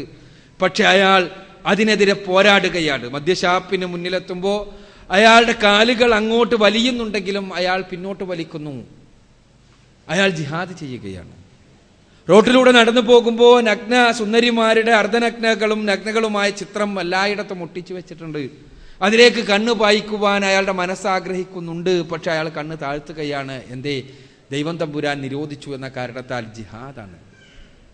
വ്യഭിചരിച്ചിരുന്നയാളാണെങ്കിൽ വ്യഭിചാരശാലയുടെ മുന്നിലെത്തുമ്പോൾ അല്ലെങ്കിൽ അതിനുള്ള സമയമാകുമ്പോൾ അയാളുടെ മനസ്സതിനെ ആഗ്രഹിക്കുന്നുണ്ട്, തടഞ്ഞു നിർത്തുകയാണ്. ജിഹാദാണ്. ചുരുക്കത്തിൽ സ്വന്തത്തോട് ചെയ്യുന്ന പോരാട്ടമാണ് ഒന്നാമത്തെ ജിഹാദ്. രണ്ടാമതായി പറഞ്ഞിട്ടുള്ള ജിഹാദ് ആദർശ പ്രബോധനമാണ്. ഇസ്ലാമാണ് സത്യമെന്ന് മനസ്സിലാക്കി കഴിഞ്ഞാൽ ആ സത്യത്തെക്കുറിച്ച് മറ്റുള്ളവർക്ക് പറഞ്ഞു കൊടുക്കുക എന്നുള്ളത്, ഇസ്ലാമിന്റെ വെളിച്ചത്തെ മറ്റുള്ളവർക്ക് എത്തിക്കുക എന്നുള്ളത് ഓരോ വിശ്വാസിയും നിർവഹിക്കേണ്ട ഉത്തരവാദിത്വമാണ്. ഈ ഉത്തരവാദിത്വ നിർവഹണത്തിന് വേണ്ടി നാവ് ഉപയോഗിച്ചാൽ അത് ജിഹാദാണ്. നാവ് കൊണ്ടുള്ള പേന ഉപയോഗിച്ചാൽ അത് പേന കൊണ്ടുള്ള ജിഹാദാണ്. സമ്പത്ത് ഉപയോഗിക്കുമ്പോൾ അത് സമ്പത്ത് കൊണ്ടുള്ള ജിഹാദാണ്. പരിശുദ്ധ ഖുർആൻ ഏറ്റവും വലിയ ജിഹാദായി പറഞ്ഞിട്ടുള്ളത് ഖുർആൻ ഉപയോഗിച്ചുള്ള ജിഹാദാണ്. ഖുർആന്റെ 25-ാമത്തെ അധ്യായം സൂറത്തുൽ ഫുർഖാനിൽ 52-ാമത്തെ വചനത്തിൽ നമ്മൾ വായിക്കുന്നു, വജാഹിദഹും ബിഹി ജിഹാദൻ കബീറ. നിങ്ങൾ ഖുർആൻ ഉപയോഗിച്ച് ഏറ്റവും വലിയ ജിഹാദ് ചെയ്യണം. ഖുർആൻ ഉപയോഗിച്ചുള്ള ജിഹാദ് എന്താണ്?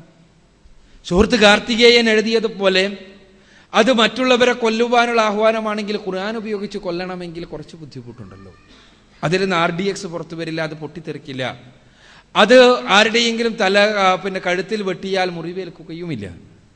പിന്നെ എന്താ ഖുർആൻ ഉപയോഗിച്ചുള്ള ജിഹാദ്?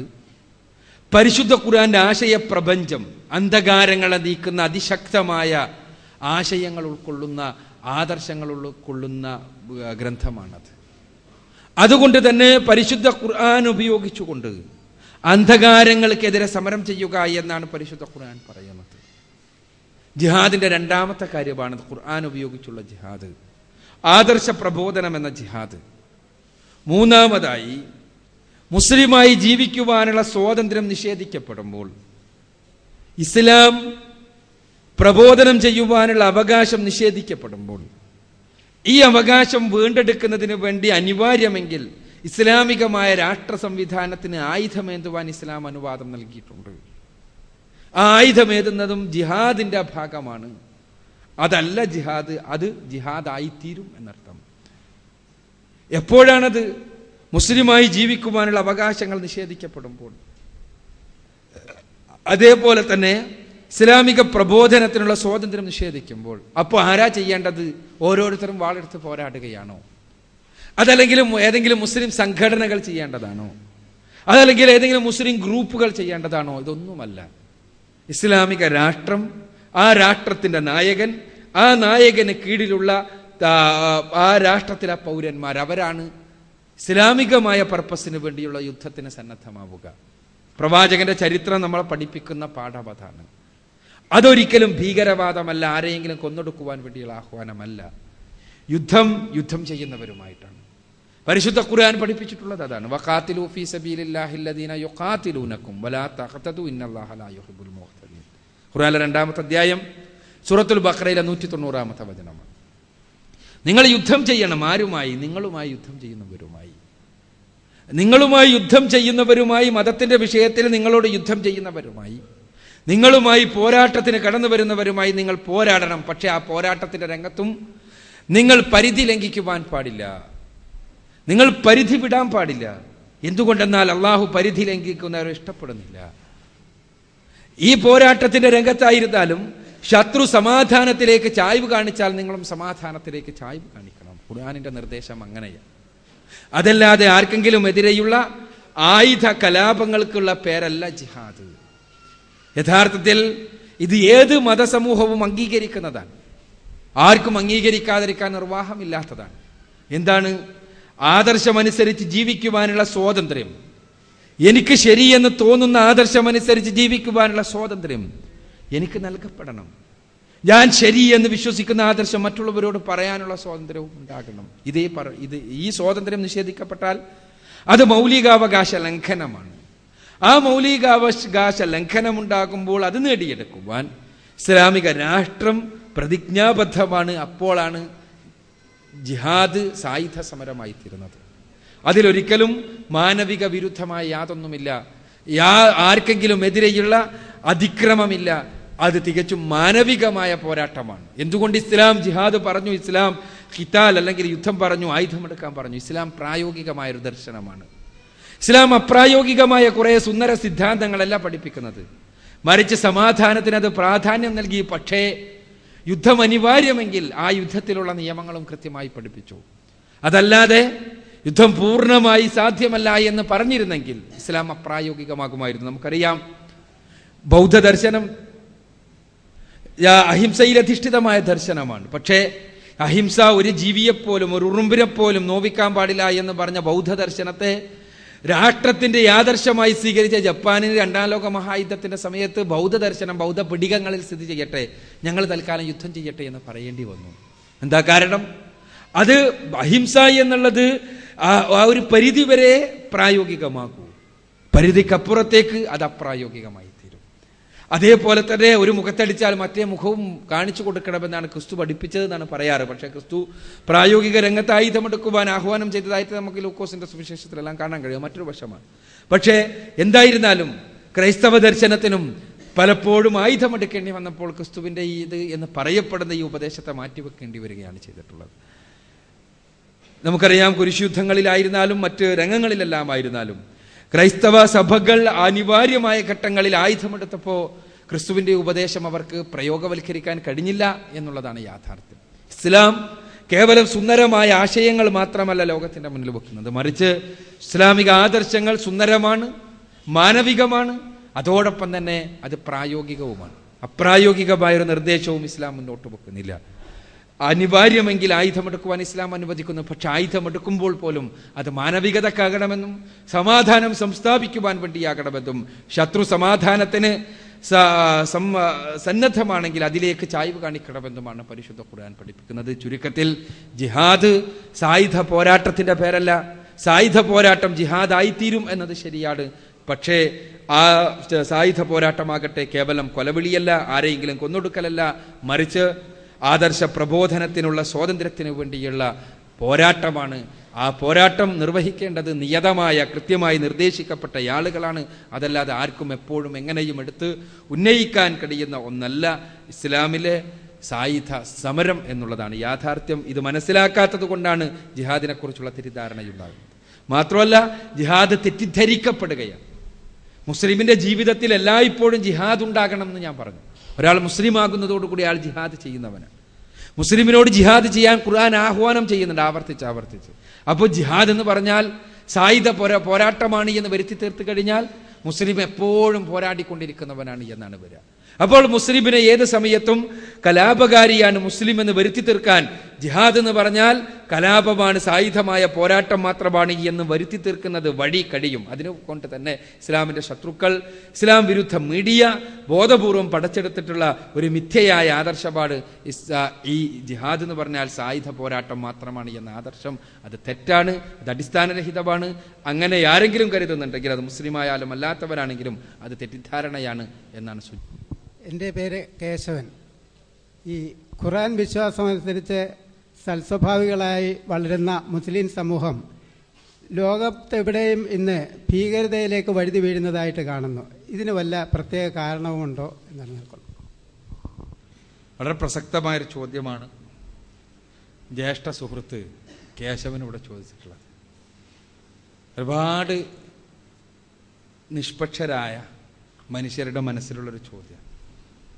എന്താ, ഇസ്ലാം വളരെ സൽസ്വഭാവം മറ്റേ മറിച്ചല്ലപ്പോൾ എല്ലാവരും ഇപ്പോൾ സ്നേഹിക്കുന്നുണ്ട്. പക്ഷേ കാണുന്നത് മുഴുവനും മുസ്ലിം എന്ന് കേൾക്കുമ്പോൾ, ഇസ്ലാം എന്ന് കേൾക്കുമ്പോൾ ഭീകരവാദികളാണ്. ഇതെന്തുകൊണ്ടാണ് ഇത് സംഭവിക്കുന്നത്? എൻ്റെ സുഹൃത്ത് കേശവനോട് എനിക്ക് ചോദിക്കാനുള്ളത്, നിങ്ങൾ പരിചയപ്പെടുന്ന ഒരുപാട് മുസ്ലിങ്ങളുണ്ടല്ലോ ഈ ചുറ്റുപാട്. വളരെ വളരെ നിഷ്കളങ്കമായി ചോദിക്കുകയാണ് ഞാൻ. ഒരുപാട് മുസ്ലിങ്ങളുണ്ടല്ലോ, അവരിൽ എത്ര ശതമാനം ഭീകരവാദികളായിട്ടുണ്ടാകും?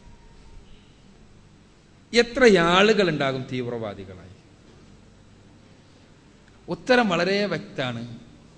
വളരെ ന്യൂനാൽന്യൂനപക്ഷം എന്നാണ്. അതൊരു സത്യമാണ്.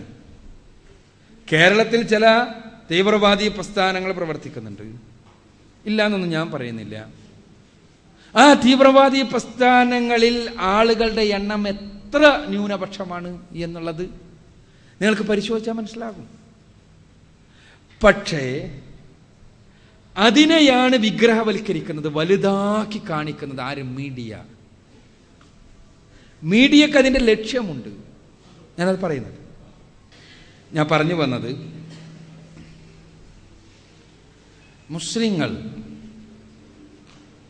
ഭീകരവാദികളാണ് എന്ന രൂപത്തിലുള്ള പ്രചാരണം വ്യാപകമായി നടക്കുന്നു. ഇതിന് പിന്നിലെന്താ? സുഹൃത്ത് കേശവനെ പോലെയുള്ള ആളുകൾ മനസ്സിലാക്കേണ്ട ഒരു കാര്യം, എല്ലാവരും മനസ്സിലാക്കേണ്ട, മുസ്ലിങ്ങളടക്കമുള്ള ആളുകൾ മനസ്സിലാക്കേണ്ട ഒരു കാര്യം, നമ്മുടെ മുന്നിൽ നമ്മൾ കാണുന്ന മീഡിയ എന്ന സാധനം, അത് ടെലിവിഷൻ ആയിരുന്നാലും പ്രിന്റഡ് മീഡിയ ആണെങ്കിലെല്ലാം സാമ്രാജ്യത്വത്തിൻ്റെ ആയുധങ്ങളാണ് എന്നുള്ള സത്യമാണ്. സാമ്രാജ്യത്വത്തിൻ്റെ ആയുധങ്ങളാണ് മീഡിയകൾ.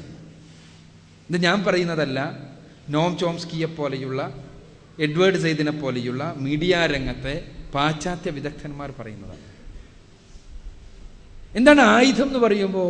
ആയുധം എന്ന് പറഞ്ഞാൽ ശത്രുവിനെ നശിപ്പിക്കുന്ന സാധനമാണല്ലോ. അവർ പറയുന്നത് ആറ്റം ബോംബ് സർവ്വത്തിനെയും നശിപ്പിക്കുന്നതാണ്, ന്യൂട്രോൺ ബോംബ് ജീവനുള്ള വസ്തുക്കളെ മാത്രം നശിപ്പിക്കുന്നതാണ്. എന്നാൽ മീഡിയ എന്ന ആയുധം ശത്രുവിൻ്റെ ആത്മാവിലേക്ക് ഇറങ്ങിച്ചെന്ന് അവനെ നശിപ്പിച്ച് അവൻ്റെ ശത്രുവാക്കി തീർക്കുന്ന ആയുധമാണ്. കുറച്ച് വിശദീകരണം ആവശ്യമുള്ളതാണ്, ഞാൻ ആ വിശദീകരണത്തിലേക്ക് പോകുന്നില്ല.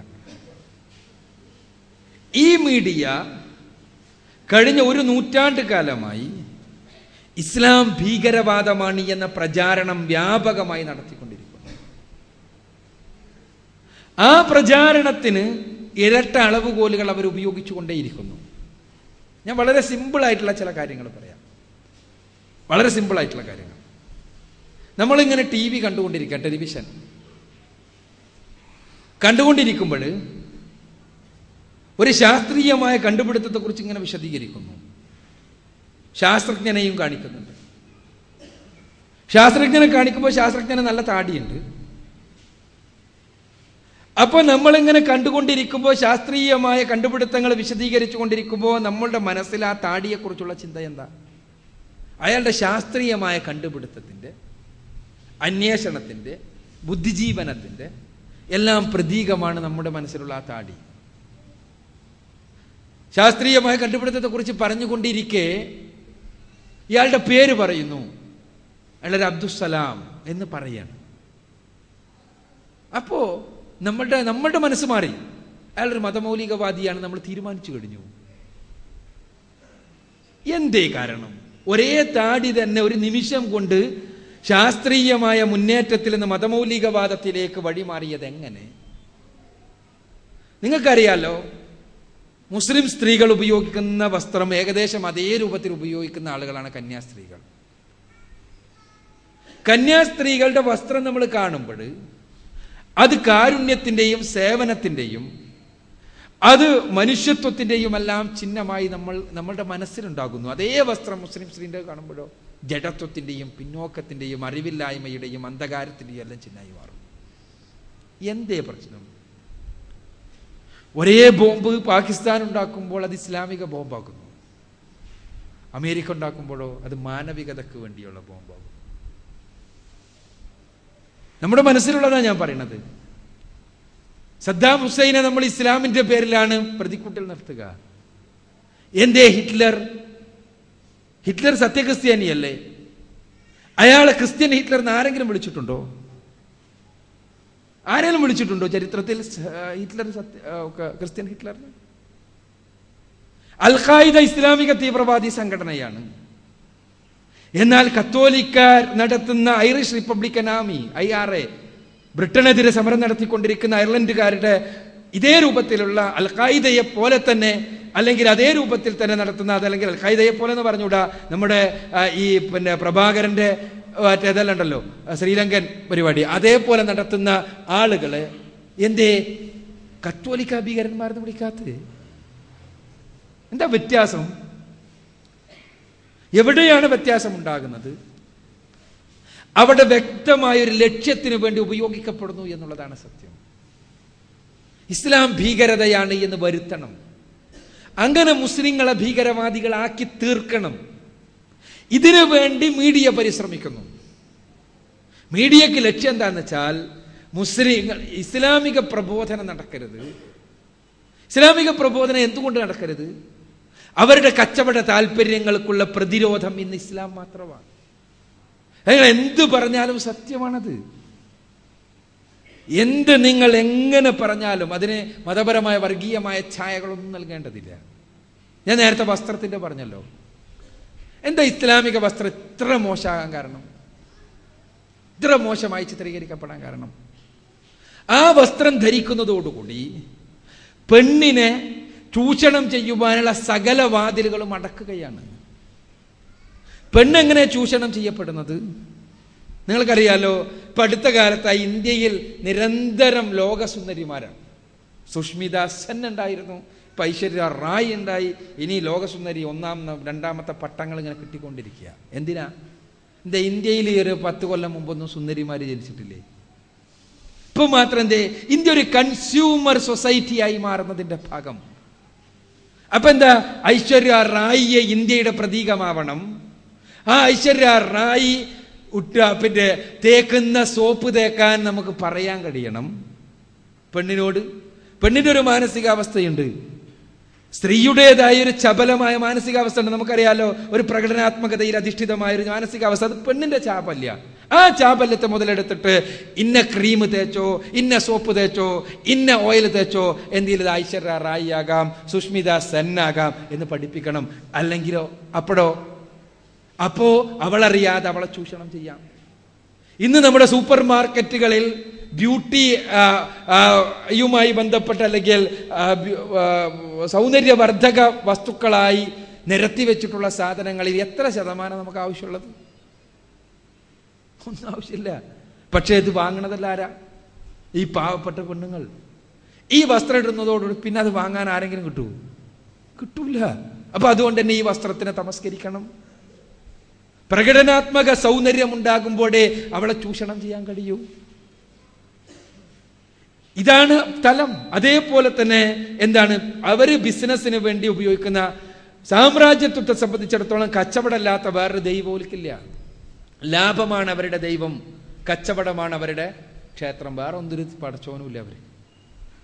ആ ദൈവത്തെ, ലാഭമെന്ന ദൈവത്തെ, കുടിയിരുത്തിയിരിക്കുന്ന കച്ചവടത്തെ സ്നിഗ്ധമാക്കാൻ വേണ്ടി, അത് മുന്നോട്ട് പോകാൻ വേണ്ടി അവരുപയോഗിക്കുന്ന കുറെ സാധനങ്ങളുണ്ട്. എന്താ? ഒന്ന് ലഹരിയാണ്. ലഹരി ഇല്ലെങ്കിൽ മാർക്കറ്റിംഗ് എന്നൊരു ഏർപ്പാടില്ല. മാർക്കറ്റിംഗ് രംഗത്ത് ഉയർന്ന ആളുകൾക്ക് കൂടിയിരിക്കണമെങ്കിൽ ഒരു ബോട്ടിൽ പൊട്ടിച്ചേ പറ്റൂ. ലഹരിയാണ്. രണ്ടാമത്തേതോ സ്ത്രീയാണ്. മൂന്നാമത്തേതോ പലിശയാണ്. നാലാമത്തേതോ ലോട്ടറിയാണ്. ഇങ്ങനെയുള്ള എല്ലാ സാധനത്തിനും എതിരായി ഇസ്ലാം. പിന്നെ അവരുടെ മാർക്കറ്റിംഗ് ഇസ്ലാമിക ലോകത്തേക്ക് വ്യാപിപ്പിക്കാൻ പറ്റുമോ? സാധ്യമല്ല. അതുകൊണ്ട് തന്നെ ചൂഷണങ്ങളിൽ നിന്ന് മനുഷ്യരെ തടഞ്ഞു നിർത്തുന്ന ഈ ആദർശം ഇസ്ലാമിക ആദർശമാണെന്ന് മനസ്സിലാക്കുകയും ഈ ആദർശം ഗൗരവതരമായി പഠിക്കുവാൻ ഒരാളും സന്നദ്ധമാകരുത്. അങ്ങനെ പഠിച്ചാൽ തങ്ങളുടെ ചൂഷണത്തിൽ നിന്ന് അവരറിയാതെ അവർ രക്ഷപ്പെടും എന്ന് മനസ്സിലാക്കുകയും ചെയ്തുകൊണ്ട് തന്നെ ഇസ്ലാമിനെ തമസ്കരിക്കുവാൻ വേണ്ടി തന്നെ ഉണ്ടാക്കിയ ഒരു മുദ്രാവാക്യമാണ് ഇസ്ലാമിസ്റ്റ് എന്ന മുദ്രാവാക്യം. അതുവഴി ലക്ഷ്യമാക്കുന്നത് ഇസ്ലാമിനെ തെറ്റിദ്ധരിപ്പിക്കലും ഒപ്പം തന്നെ മുസ്ലിങ്ങളെ തീവ്രവാദികളാക്കി മാറ്റലുമാണ്. മുസ്ലിങ്ങളെ തീവ്രവാദികളാക്കി മാറ്റുക, അതിനുള്ള മാർഗങ്ങൾ ഉണ്ടാക്കുക. അതിനെന്താണ്? ഈ പ്രചാരണം വ്യാപകമായി നടക്കണം. അത് മീഡിയ നിർവഹിക്കുന്ന പ്രചാരണം. യഥാർത്ഥത്തിൽ മുസ്ലിം പണ്ഡിതന്മാർ, ലോകവ്യാപകമായി മുസ്ലിം പണ്ഡിതന്മാർ ശക്തമായി പറഞ്ഞിട്ടുണ്ട്, ഈ തരത്തിലുള്ള തീവ്രവാദി പ്രവർത്തനങ്ങളൊന്നും ഇസ്ലാമികമല്ല. ആളുകളെ കൊന്നും സ്വാർത്ഥമായ താല്പര്യങ്ങൾക്ക് വേണ്ടി, രാഷ്ട്രീയമായ താല്പര്യങ്ങൾക്ക് വേണ്ടി നിഷ്കളങ്കരായ മനുഷ്യരെ കൊന്നൊടുക്കിക്കൊണ്ടുള്ള ഒരു പ്രവർത്തനവും ഇസ്ലാം അംഗീകരിച്ചിട്ടില്ല, അനുവദിച്ചിട്ടില്ല. ഒരു സംശയവും വേണ്ട. വളരെ പച്ചയായി പണ്ഡിതന്മാർ ലോകവ്യാപകമായി ഇന്റർനെറ്റിലൂടെയും മറ്റ് സ്വകാര്യ മാധ്യമങ്ങളിലൂടെയും പണ്ഡിതന്മാർ പറയുന്നു. പക്ഷേ അതാരും ഏറ്റുപറയുന്നില്ല. അത് പ്രചരിപ്പിക്കേണ്ട മാധ്യമങ്ങൾ അത് പറയില്ല, അത് ജനങ്ങളിൽ എത്തിക്കില്ല. അതേസമയം എവിടെയെങ്കിലും ഒരു പൊട്ടലുണ്ടായാൽ അതാണ് എത്തിക്കുക. അതുവഴി മുസ്ലിം സമൂഹത്തെ ബ്രെയിൻ വാഷ് ചെയ്യാനും മുസ്ലിങ്ങളല്ലാത്തവരെ ശക്തമായി തെറ്റിദ്ധരിപ്പിക്കുവാനും കഴിയുന്നു. അതാണ് സംഭവിച്ചുകൊണ്ടിരിക്കുന്നത്. ഇപ്പൊ തന്നെ നിങ്ങൾ നോക്കുക, ഒരു കാർട്ടൂണായിട്ട് ബന്ധപ്പെട്ട ഇഷ്യൂ ഉണ്ടായി അല്ലേ? കാർട്ടൂണുമായി ബന്ധപ്പെട്ട ഇഷ്യൂ ഉണ്ടായി. വളരെ സെപ്റ്റംബർ 30-നുണ്ടായ കാർട്ടൂണ് അത് ജനുവരി 26 വരെ നല്ല രീതിയിൽ ഡിപ്ലോമാറ്റിക്കായി ആ പ്രശ്നത്തിൽ ആവശ്യപ്പെട്ട്, അവിടുത്തെ മുസ്ലിങ്ങൾ ആവശ്യപ്പെട്ട് ഇത്ര മാത്രമേ ഉള്ളൂ, ഇത്ര മാത്രം അവർ ആവശ്യപ്പെട്ടിട്ടുള്ളൂ.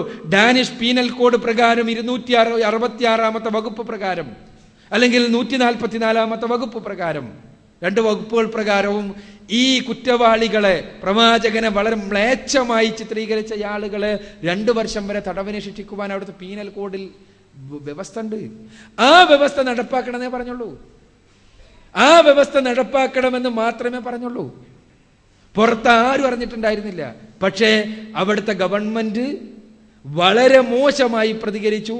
അതിന്റെ അടിസ്ഥാനത്തിൽ പിന്നീട് ലോക മുസ്ലിങ്ങൾ ജനുവരി 26-ന് ശേഷം, അത് യൂറോപ്യൻ നാടുകൾ കൂടി പുനഃപ്രസിദ്ധീകരിച്ചോട്ടതോടുകൂടി ജനുവരി 26-ന് ശേഷമാണ് ലോക മുസ്ലിം പണ്ഡിതന്മാർ ഡെൻമാർക്കുമായുള്ള മുസ്ലിങ്ങളുടെ ബന്ധം അവസാനിപ്പിക്കുവാനും അവരുടെ പ്രോഡക്ട്സ് ബഹിഷ്കരിക്കാനും പറഞ്ഞത്. അത് തീർച്ചയായും നമുക്ക് പ്രതിഷേധിക്കുവാനുള്ള അവകാശത്തെ ഉൾക്കൊണ്ടുകൊണ്ടുള്ള പ്രതിഷേധമായിരുന്നു.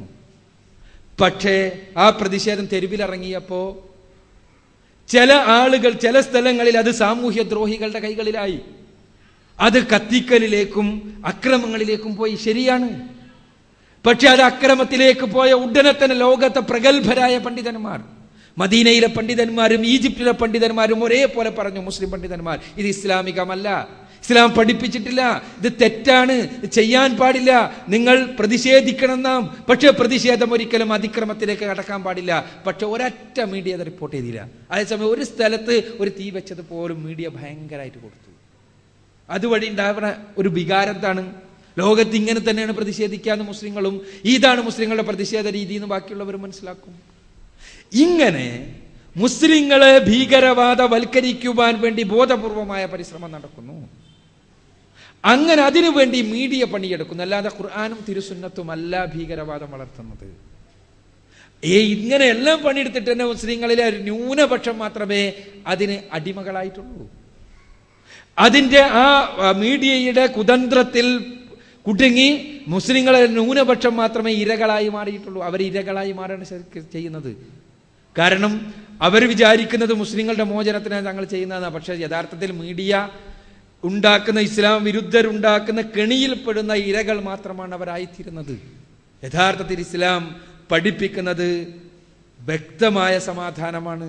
ഒപ്പം തന്നെ തീർച്ചയായും പ്രശ്നങ്ങൾക്ക് പരിഹാരം ഉണ്ടാകണം. ഞാൻ നേരത്തെ പറഞ്ഞതുപോലെ പ്രശ്നപരിഹാരത്തിന് നിയതമായ മാർഗങ്ങൾ ഉപയോഗിക്കണമെന്ന് ഇസ്ലാം വ്യക്തമായി പഠിപ്പിക്കുകയാണ് ചെയ്യുന്നത്. ഇസ്ലാം ഭീകരവാദമല്ല. ഭീകരവാദത്തെ പരിശുദ്ധ ഖുർആനോ പ്രവാചക വചനങ്ങളോ വളർത്തുന്നില്ല. മറിച്ച് മുസ്ലിങ്ങൾ ഭീകരവാദികളല്ല താനും, മറിച്ച് മീഡിയ മുസ്ലിങ്ങളെ ഭീകരവാദികളാക്കാൻ ശ്രമിച്ചുകൊണ്ടിരിക്കുന്നു. ആ ശ്രമത്തിൽ പോലും വളരെ ചെറിയ ശതമാനമാണ് വിജയിക്കുന്നത്. പക്ഷെ ആ വിജയത്തെ ആണ് ലോകത്തിന്റെ മുന്നിൽ എത്തിക്കുന്നത് എന്നുള്ളതാണ് നമ്മളെ സഹോദരൻ കേശവനെ പോലെയുള്ള ആളുകൾക്ക് തെറ്റിദ്ധാരണയുണ്ടാകുവാനുള്ള കാരണം. അത് മനസ്സിലാക്കണം എന്ന് അഭ്യർത്ഥിക്കുകയാണ്. സഹോദരങ്ങളെ, ഇത്തരം തെറ്റിദ്ധാരണകൾ നിലനിൽക്കുന്ന സമൂഹത്തിൽ യഥാർത്ഥത്തിലുള്ള മതത്തിന്റെ സന്ദേശം എത്തിക്കുക എന്ന ഉത്തരവാദിത്തം ഏറ്റെടുക്കേണ്ടവരാണ് മുസ്ലിങ്ങൾ. ആ ഉത്തരവാദിത്തം മുസ്ലിങ്ങൾ ഏറ്റെടുക്കാത്തത് കൊണ്ടാണ് പലപ്പോഴും ഈ രൂപത്തിലുള്ള ധാരണപ്പിശകുകൾ വ്യാപകമായി വളരുന്നത്. ഇസ്ലാം മനുഷ്യരുടെ രക്ഷയുടെ മാർഗമാണ്, സമാധാനത്തിൻ്റെ പാതയാണ്. ഭൗതികമായ ശാന്തി, മനസ്സിന് ശാന്തി മുതൽ, വ്യക്തിക്ക് ശാന്തി മുതൽ, കുടുംബത്തിന് ശാന്തി മുതൽ, സമൂഹത്തിന് ശാന്തി മുതൽ, രാഷ്ട്രത്തിന് ശാന്തി മുതൽ, ആത്യന്തികമായി മരണാനന്തര ജീവിതത്തിലെ ശാന്തിയുടെ ഭവനത്തിലേക്ക് മനുഷ്യ സമൂഹത്തെ ക്ഷണിക്കുന്ന ആദർശമാണ് ഇസ്ലാം. ശാന്തിയാണ് ഇസ്ലാമിൻ്റെ ആദർശം. ഈ ആദർശത്തെക്കുറിച്ച് പറഞ്ഞേണ്ടവർ, പഠിപ്പിക്കേണ്ടവർ, മനസ്സിലാക്കി കൊടുക്കേണ്ടവർ യഥാർത്ഥത്തിൽ അത് നിർവഹിക്കാത്തത് കൊണ്ടാണ് പലപ്പോഴും തെറ്റിദ്ധാരണകൾ ഉണ്ടാകുന്നത്. എൻ്റെ പ്രിയപ്പെട്ട മുസ്ലിങ്ങളല്ലാത്ത സഹോദരങ്ങളോട് പറയാനുള്ളത്, ഇസ്ലാം നിങ്ങൾ പഠനത്തിന് വിധേയമാക്കണമെന്നാണ്. ഞാൻ നേരത്തെ പറഞ്ഞ മരണാനന്തര ജീവിതത്തെക്കുറിച്ച കാര്യം നിങ്ങൾ ശ്രദ്ധിക്കണം. നമ്മൾ ഓരോരുത്തരും ശ്രദ്ധിക്കണം. മുസ്ലിങ്ങളല്ലാത്തവർ മാത്രമല്ല, മുസ്ലിങ്ങളും ശ്രദ്ധിക്കണം. മരണാനന്തര ജീവിതത്തിലെ രക്ഷാശിക്ഷകളെക്കുറിച്ച് കൃത്യമായി വിവരിക്കുന്ന ഗ്രന്ഥമാണ് ഖുർആൻ. മരണാനന്തര ജീവിതം ഇല്ല എന്ന് വിശ്വസിക്കാൻ ഒരാൾക്ക് സ്വാതന്ത്ര്യമുണ്ട്, ഉണ്ട് എന്ന് വിശ്വസിക്കാൻ സ്വാതന്ത്ര്യമുള്ളത് പോലെ തന്നെ. പക്ഷെ ആ സ്വാതന്ത്ര്യം കൊണ്ട് അതില്ലാതാവുകയോ ഉണ്ടാവുകയോ ഇല്ല. അതിനെക്കുറിച്ച് വിശദീകരിക്കുന്ന ഒരു ഗ്രന്ഥം എന്നുള്ള നിലക്ക് അതിന് നമ്മോട് എന്ത് പറയാനുണ്ട് എന്ന് പഠിക്കാൻ, മനസ്സിലാക്കാൻ നാം ശ്രമിക്കാതിരുന്നാൽ, അതുണ്ടെങ്കിൽ സഹോദരന്മാരെ, നമുക്ക് ആർക്കും തടുക്കാൻ സാധ്യമല്ല. മരണത്തിന് ശേഷം ആ ജീവിതത്തിൽ നമ്മൾ ഉയർത്തെഴുന്നേൽപ്പിക്കപ്പെടുകയും നാം വിചാരണയ്ക്ക് വിധേയമാക്കപ്പെടുകയും ചെയ്താൽ, അതുണ്ടെങ്കിൽ നാം നഷ്ടപ്പെട്ടവരുടെ കൂടെ ഉൾപ്പെടുവാൻ പാടില്ല. അതുകൊണ്ട് അതുണ്ടോ ഇല്ലേ പരിശോധനക്ക് ഒന്ന് ഖുർആൻ പഠിക്കുക, മനസ്സിലാക്കാൻ ശ്രമിക്കുക. പരിശുദ്ധ ഖുർആനിന്റെ ആശയങ്ങൾ മലയാളത്തിൽ ഇന്ന് ഉപലബ്ധമാണ്, പഠിക്കാൻ ശ്രമിക്കുക. നമുക്ക് ശരിയെല്ലാം തോന്നുന്നുണ്ടെങ്കിൽ ഒഴിവാക്കാമല്ലോ. എനിക്ക് എൻ്റെ പ്രിയപ്പെട്ട സുഹൃത്തുക്കളോട് പറയാനുള്ളത്, പഠിക്കുക പരിശുദ്ധ ഖുർആന്റെ ആശയങ്ങൾ. കൂടുതൽ പഠിക്കാൻ നിങ്ങൾക്ക് നിച്ച് ഓഫ് ട്രൂത്തുമായി ബന്ധപ്പെടാവുന്നതാണ്. നിച്ച് ഓഫ് ട്രൂത്തിന്റെ കേന്ദ്രം എറണാകുളത്താണ്. ഇവിടെ അടുത്ത പ്രദേശങ്ങളിൽ അതിൻ്റെ സെന്ററുകളുണ്ട്, പ്രവർത്തകന്മാരുണ്ട്, നിങ്ങൾക്ക് ബന്ധപ്പെടാവുന്നതാണ്. നിച്ച് ഓഫ് ട്രൂത്തിന്റെ പ്രസിദ്ധീകരണമാണ് സ്നേഹസംവാദം മാസിക. അതിൻ്റെ വെബ്സൈറ്റ് ഉണ്ട്, nichoftruth.org എന്ന് പറഞ്ഞിട്ട്. അതേപോലെ തന്നെ എല്ലാ വെള്ളിയാഴ്ചയും രാവിലെ 9 മണിക്ക് ഇതേപോലെയുള്ള ചോദ്യോത്തരങ്ങൾ നടക്കുന്ന ജീവൻ TV-യിൽ ചോദ്യോത്തരങ്ങളുണ്ട്. നിച്ച് ഓഫ് ട്രൂത്തിൻ്റെതായി ചോദ്യോത്തരങ്ങളും മറ്റ് ഇസ്ലാമിനെ പരിചയപ്പെടുത്തുകയും തെറ്റിദ്ധാരണകൾ അകറ്റുകയും എല്ലാം ചെയ്യുന്ന പരിപാടികളുണ്ട്, നിങ്ങൾക്ക് കാണാവുന്നതാണ്. കൂടുതൽ അറിയാൻ നിങ്ങൾക്ക് നിച്ച് ഓഫ് ട്രൂത്തുമായി നേരിട്ട് ബന്ധപ്പെടാം, അതല്ലെങ്കിൽ പ്രവർത്തകരുമായി ബന്ധപ്പെടാം. എനിക്ക് സൂചിപ്പിക്കാനുള്ളത്, സഹോദരങ്ങളെ, ഇതറിയാതെ മനസ്സിലാക്കാൻ ശ്രമിക്കാതെ നാം മരണത്തെ അഭിമുഖീകരിക്കേണ്ടി വന്നാൽ അത് ശാശ്വതമായ നഷ്ടത്തിന് നിമിത്തമായേക്കാം എന്നുള്ള ബോധ്യം നമുക്കുണ്ടാകണം. അതോടൊപ്പം തന്നെ എൻ്റെ പ്രിയപ്പെട്ട മുസ്ലിം സുഹൃത്തുക്കളോട് ഒരിക്കൽ കൂടി ആവർത്തിക്കുകയാണ്, നാം നമ്മുടെ ഉത്തരവാദിത്വം നിർവഹിക്കണം. ഈ ആദർശം മറ്റുള്ളവർക്ക് എത്തിക്കുക എന്ന ഉത്തരവാദിത്വം, ഇത് ഭീകരതയുടേതല്ല, ഇത് സമാധാനത്തിന്റെ, ശാന്തിയുടെ ആദർശവാണി എന്ന് പഠിപ്പിച്ചു കൊടുക്കേണ്ട, മനസ്സിലാക്കി കൊടുക്കേണ്ട ഈ രക്ഷയുടെ മാർഗത്തെ അവർക്ക് എത്തിച്ച് അവരെ ക്ഷണിക്കേണ്ട ഉത്തരവാദിത്വം നമുക്കുണ്ട്. ആ ഉത്തരവാദിത്വം നാം നിർവഹിക്കണം. ആ രംഗത്തും നിങ്ങൾക്ക് ആവശ്യമായ സഹകരണങ്ങൾ അനിവാര്യമെങ്കിൽ നിച്ച് ഓഫ് ട്രൂത്തുമായി ബന്ധപ്പെടാവുന്നതാണ്. ഞാൻ ഇനി ദീർഘിപ്പിക്കുവാൻ ഉദ്ദേശിക്കുന്നില്ല. സഹോദരങ്ങളെ, നിങ്ങളെല്ലാവരും ഈ ഒരു കൂട്ടായ്മക്ക് വേണ്ടി പ്രാർത്ഥിക്കണം എന്നുകൂടി അഭ്യർത്ഥിക്കുകയാണ്. നാഥ, സർവലോക രക്ഷിതാവായ തമ്പുരാനെ, റഹീമും റഹ്മാനുമായ തമ്പുരാനെ, ഗഫൂറുർ റഹീമുമായ തമ്പുരാനെ, ഞങ്ങൾ ഇവിടെ കൂടിയിരുന്നത് പോലെ നിന്റെ അനുഗ്രഹങ്ങളുടെ ഭവനമായ സ്വർഗലോകത്തിൽ, നിന്റെ ശാന്തിയുടെ ഭവനമായ സ്വർഗലോകത്തിൽ കൂടിയിരിക്കാൻ സർവേശ്വരനായ തമ്പുരാനെ, ഞങ്ങളെ എല്ലാവരെയും നീ അനുഗ്രഹിക്കണമേ. നാഥ, എല്ലാം പുറത്തു തരാം എന്ന് വാഗ്ദാനം ചെയ്തിട്ടുള്ള ഗഫൂറായ തമ്പുരാനെ, ഞങ്ങളുടെ പാപങ്ങൾക്ക് നീ തത്തുല്യമായി ശിക്ഷിക്കുകയാണെങ്കിൽ, ഞങ്ങളൊരാൾ പോലും നിന്റെ അനുഗ്രഹത്തിൻ്റെ ഭവനത്തിലെത്തിപ്പെടാതെ നിന്റെ ശാപകോപതാപങ്ങളുടെ ഭവനമായ നരകലോകത്തിൽ എറിയപ്പെടുന്ന നിർഭാഗ്യവാന്മാരിൽ പെട്ടുപോകും. അതുകൊണ്ട് നിന്റെ മഹത്തായ അർ-റഹ്മാൻ എന്ന, അർ-റഹീം എന്ന, ഗഫൂർ എന്ന നിന്റെ നാമങ്ങളെ മുൻനിർത്തിക്കൊണ്ട് നാഥ ഞങ്ങൾ ചോദിക്കുകയാണ്, ഞങ്ങളുടെ കർമ്മങ്ങൾ, ഞങ്ങളുടെ തെറ്റുകൾ, ഞങ്ങളുടെ പാപങ്ങൾ നീ പുറത്തു തരികയും ആ പാപങ്ങളെപ്പോലും നന്മകളാക്കി തീർക്കുകയും ചെയ്ത് മരണാനന്തര ജീവിതത്തിൽ നിന്റെ അനുഗ്രഹങ്ങളുടെ ഭവനത്തിൽ, നിന്റെ സ്വർഗലോകത്ത് പ്രവാചകന്മാരോടും പണ്ഡിതന്മാരോടും ശുഹദാക്കളോടും ഔലിയാക്കളോടുമൊപ്പം കൂടിയിരിക്കുവാൻ സർവേശ്വരനായ തമ്പുരാനെ ഞങ്ങളെ നീ അനുഗ്രഹിക്കണമേ. നാഥ, ഞങ്ങളുടെ കർമ്മങ്ങളെല്ലാം അഹങ്കാരം കൊണ്ടും ലോകമാന്യം കൊണ്ടും അസൂയ കൊണ്ടും എല്ലാം നഷ്ടപ്പെട്ട് അവസാനം നരകത്തിലേക്ക് നടക്കുന്ന ഹതഭാഗ്യന്മാരിൽ ഞങ്ങളെ ആരെയും ഉൾപ്പെടുത്തല്ലേ തമ്പുരാനെ. ഈ ഇസ്ലാമിക പ്രബോധന പ്രവർത്തനങ്ങളുടെ രംഗത്ത് സർവശക്തനായ തമ്പുരാനെ, നിന്റെ സഹായമാണ് ഞങ്ങൾ ആഗ്രഹിക്കുന്നത്, ഞങ്ങൾ കാക്ഷിക്കുന്നത്. നിന്റെ സഹായമുണ്ടെങ്കിൽ മറ്റാരുടെയും ശത്രുതകൾ ഞങ്ങൾക്കൊരു പ്രശ്നമല്ല എന്ന് ഞങ്ങൾ തിരിച്ചറിയുന്നു. നാഥ, നീ ഞങ്ങളെ സഹായിക്കണമേ തമ്പുരാനെ. ഈ പ്രബോധന പ്രവർത്തനങ്ങളുടെ രംഗത്ത് ശത്രുക്കളുടെയും മിത്രങ്ങളുടെയും സകലവിധ ശത്രുതകളിൽ നിന്നും സർവശക്തനായ തമ്പുരാനെ, അള്ളാഹുവേ, ഞങ്ങളെ നീ കാത്തുരക്ഷിക്കണമേ തമ്പുരാനെ. റബ്ബനാ ആതിനാ ഫിദ്ദുനിയാ ഹസനതൻ വഫിൽ ആഖിറതി ഹസനതൻ വഖിനാ അദാബന്നാർ. വആഖിറു ദഅവാനാ അൽഹംദുലില്ലാഹി റബ്ബിൽ ആലമീൻ. അസ്സലാമു അലൈക്കും.